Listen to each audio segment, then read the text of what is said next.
Hey everyone, and welcome to the Retro channel, and today we're going to be installing an IPS LCD screen into this DMG GameBoy. I don't really know that much about Game Boys, I never had one growing up, but playing with this one I can say that the screen in these things is pretty terrible. It might have been okay by late 80s, early 90s standards, but playing it these days I'd pretty much just give up after a couple of minutes. So I haven't touched this thing in a while. Best to power it on first and make sure that it actually still works, and then we'll go about installing the Funnyplaying DMG Retro Pixel IPS LCD Screen Kit Highlight Backlight Brightness for Game Boy GB Console 36 Retro Color with Shell. So let's throw some batteries in this thing, and yes, the battery compartment looks free from corrosion, so that's always good. And throw in a game. This came with Super Mario Land 2 and 4 games in one. And I also picked up an EverDrive, which I plan to use at some point, but first I want to sort out this screen. Ooh, that's a tight fit. All right, heard a pop from the speaker. Ooh, and there's a beep. Ew. But screen has a bunch of just garbage on it, so maybe we've just got bad contacts in the cartridge slot. Oh, there we go, Nintendo. So yeah, I think we just need to clean out the cartridge port. Apart from that, it seems to be working, but yeah, the screen is terrible. At least the sound works. I did order the version that comes with a replacement speaker, so we'll see if this is any better than the original speaker in here. But apart from that, everything else in the kit is just replacing the screen. They do sell a kit that actually replaces the shell or the housing for this thing, because their replacement screen is actually bigger than the original, and you do need to do a little bit of cutting around the actual screen itself on the original case to make this thing fit properly. But the replacement cases that they sell don't include the Nintendo Game Boy text. Obviously they don't want to get shut down by Nintendo, so I prefer to reuse the original case. I don't mind cutting a little bit around the screen. As long as I do a decent job, I think it'll be fine. So we obviously have a replacement lens. This looks like something to stick the lens on with. Please test kit before installation. Well, you kind of have to install at least part of it first to test it out. Looks like a screen bracket and the screen itself. Okay, cool. And then we have this PCB, which replaces the front panel buttons and also the contrast wheel.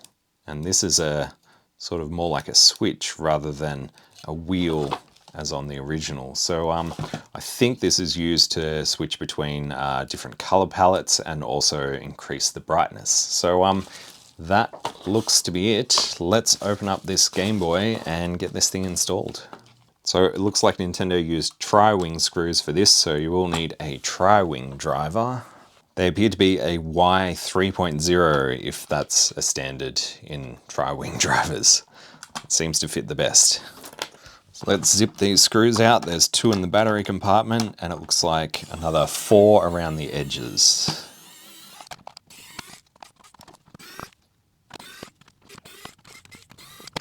At least they're all the same. Now, how does this open? All right, there's a flex cable that goes between the front board and the rear board. So let's just disconnect that. I think it just pulls out. So if you're just installing a screen, I don't think you need to do anything with the rear part of this. I am going to just pull it apart just so I can clean out that cartridge port properly and also give the case a good scrub. So it looks like we've got 2 Phillips head screws.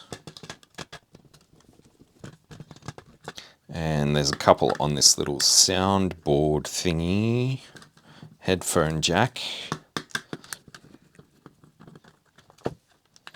And I think that's it. It should lift out with the battery terminals. Cool. There are a few electrolytic caps, but they are all radial leaded ones, not surface mount, and they all look to be in decent shape. Don't see any leakage or anything like that. So we should be able to just push this little tab in for the rest of the battery contacts and then slide it forward.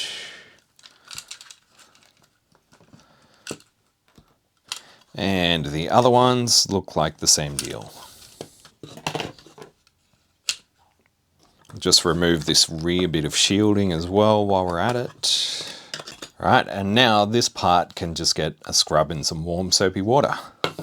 Alright, now the front of the unit. So we've got a bunch more screws to come out. Let's do that.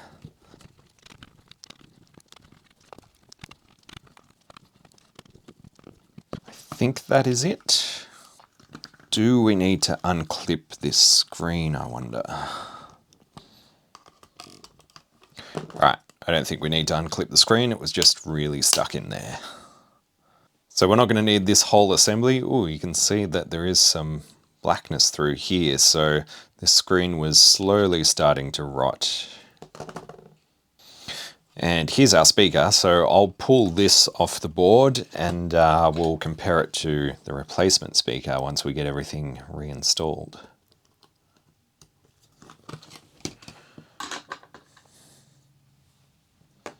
So I'll put this thing aside. Who knows, I might need it again one day, but hopefully not.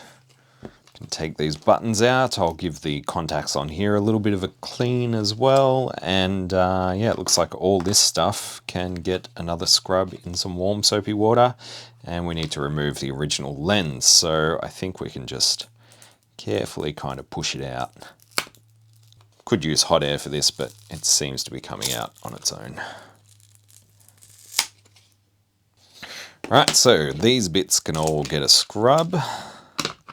The case is back from having a bath and yeah, it cleaned up pretty well. I'm happy with that. The little bracket that was on here, the glue looks to have reacted with the plastic a little bit. So it's gone a little bit funny there, but it's fine. So while we have this part, let's just clean out this cartridge slot. I do have these things which are like printer toner cartridge cleaners, but they're a little bit too thick and you obviously don't want to push something in there that's going to bend those pins out of shape. So that's not really going to work, but might work well for the actual cartridges. Oh yeah, that's a nice fit. So let's get a bit of IPA on there and just go over those contacts. They were a little bit dirty. Not too bad. Let's do the other one.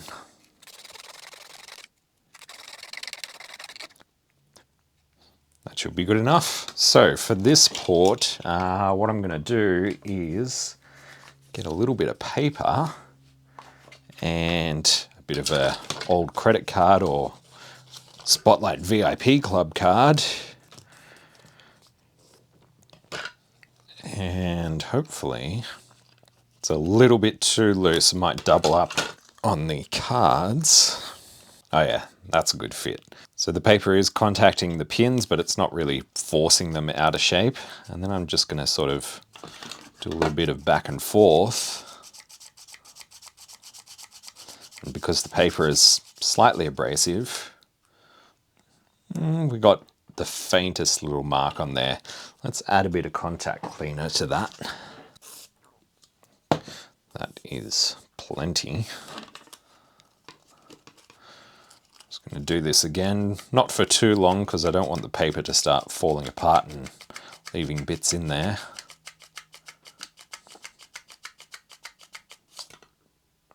Yeah, nothing much came off. I'm happy with that.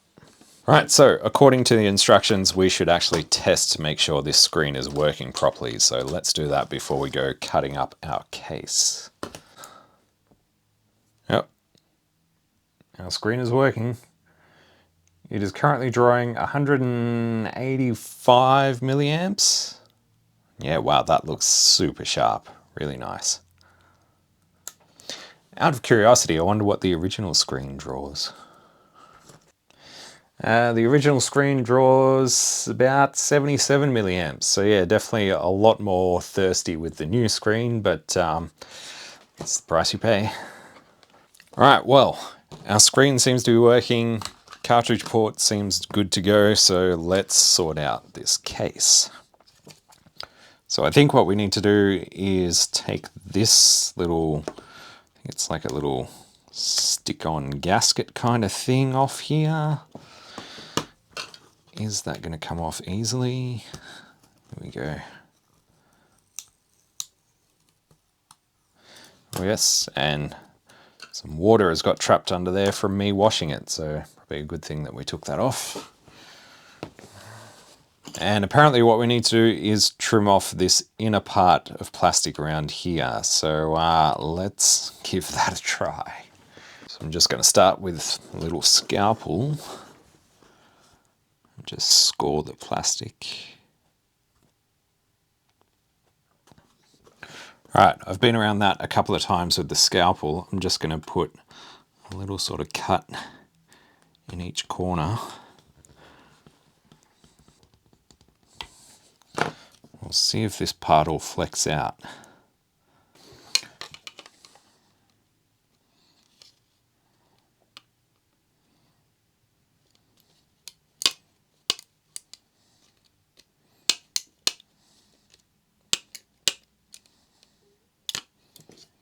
Alright, that took a little bit of effort, and yeah, it's definitely very messy on this side, but I'll clean that up with a file. Might be worth going around 3 or 4 times just to loosen up this plastic. Oh yeah, that's much easier.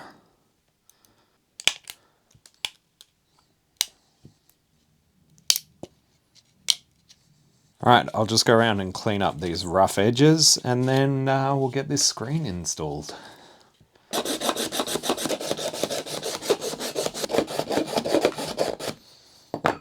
Alright, I've just smoothed out the edges. It doesn't look pretty from the front, but the lens should cover all that up. I guess if you don't want to stuff around cutting up the case, order one of the replacement cases that they also sell.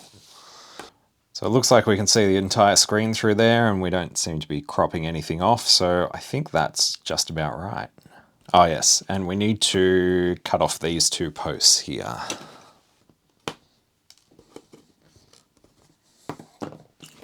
So I'll just clean this off with a little bit of IPA. So I'm not going to take off this part yet, I just want to see what it's going to look like through the window. And yeah, that definitely covers up any cutouts that we've done with the case. So I'm going to put the lens in, making sure not to touch the back of it, because I don't want to get fingerprints on that.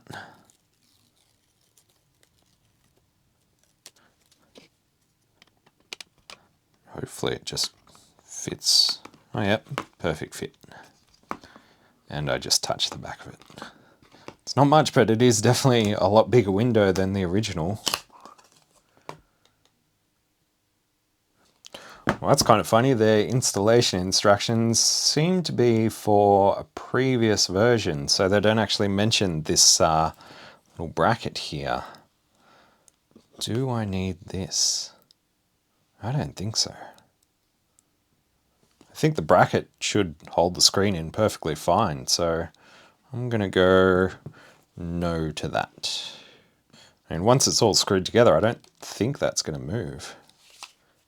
Right, and then this should just flip around and connect to our button board. And there's a little bit of adhesive there. So I'm guessing I'm supposed to stick that down. So I'm guessing that sticks down there. I think this is a little light pipe for the power button, power LED, maybe. Oh, yes, it is flat on one edge, so that drops in there like so, and then this should hold everything in place. Yeah, so the speaker, there's the original. Here's their speaker. So I wonder which one's going to sound better. The original actually has a bit more weight to it, so usually that's a good sign. Yeah, look at that bigger magnet. They have marked the positive side of the speaker on the board, but just looking at this thing, I have no idea which side is supposed to be positive. Even the original speaker doesn't give any hints. So I'm just going to quickly tack this in. It doesn't need to be perfect right now. So at maximum volume, it is very quiet. I mean, it's not in the case, obviously, but it's not very loud. All right, let's see what the original speaker sounds like.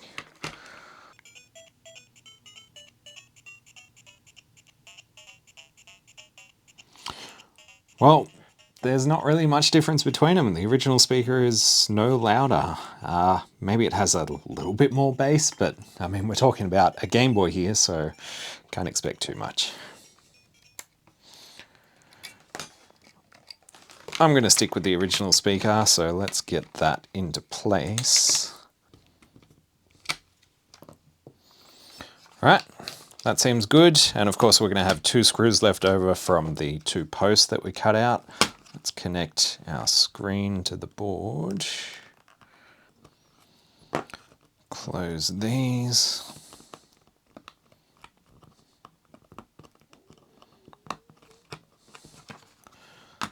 That should be good. And this thing looks like a little DC booster board. I wonder if that's even needed with the new screen. Possibly not.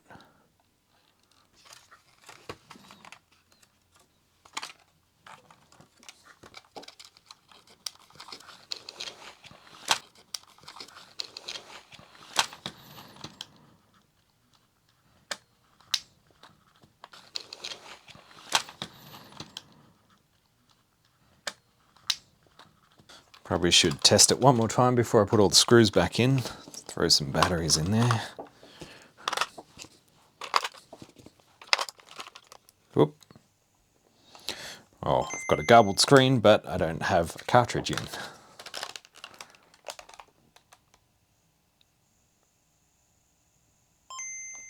Nice. Looks great.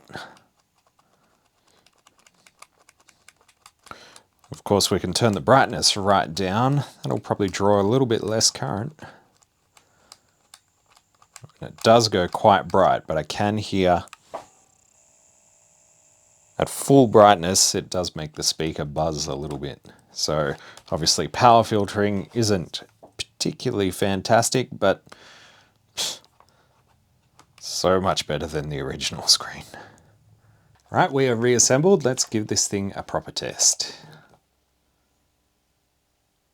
That screen looks so good. Incredibly clean, crisp. I am certainly happy with that. Yeah, and that's at full brightness. Probably somewhere around there is good for this room. It is very bright in here, so do need a little bit of extra brightness, but it goes quite dim as well. So good for nighttime playing. Yeah, the screen looks great. Brightness is pretty easy to adjust, and I think if we push this in and then flick through, we can change the color palette. There you go, there's something that matches sort of the original screen, I guess. Yeah.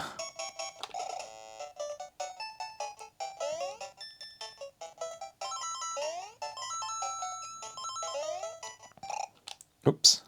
So yeah, I could definitely recommend the Funnyplaying IPS Game Boy LCD, whatever they want to call it, mod. This thing is great. I certainly will actually use this Game Boy from now on. Not that I really know what games to play because I didn't have one of these growing up, so I don't know what games are out there apart from Tetris. But at least I have the EverDrive, so if you have any suggestions of games to check out, please let me know. I guess I'll just start off with Super Mario Land 2. That seems to be worth playing. I think Funnyplaying, which is a stupid name, missed a little trick with this thing. If they just included a speaker but put a connector on the end of this and a connector on their board, then people without a soldering iron would be able to do this mod as well. I think it's a pretty, logical step, and maybe they will do that in the future because, not everyone has a soldering iron at hand. So that's probably the only thing I could really fault this on, if you could call it a fault. Definitely, if you want an easier install, grab one of their replacement shells as well while you're at it, so you don't have to go cutting your original. But once it's all said and done, it looks, yeah, perfect. So that's it for this one. A huge thanks to the people that support the channel on Patreon, and if you want to do the same, links to that are down in the video description. You'll get ad-free early access to all videos. And aside from that, thank you for watching, liking, commenting, subscribing, all those things, and I will hopefully catch you in the next one. Bye.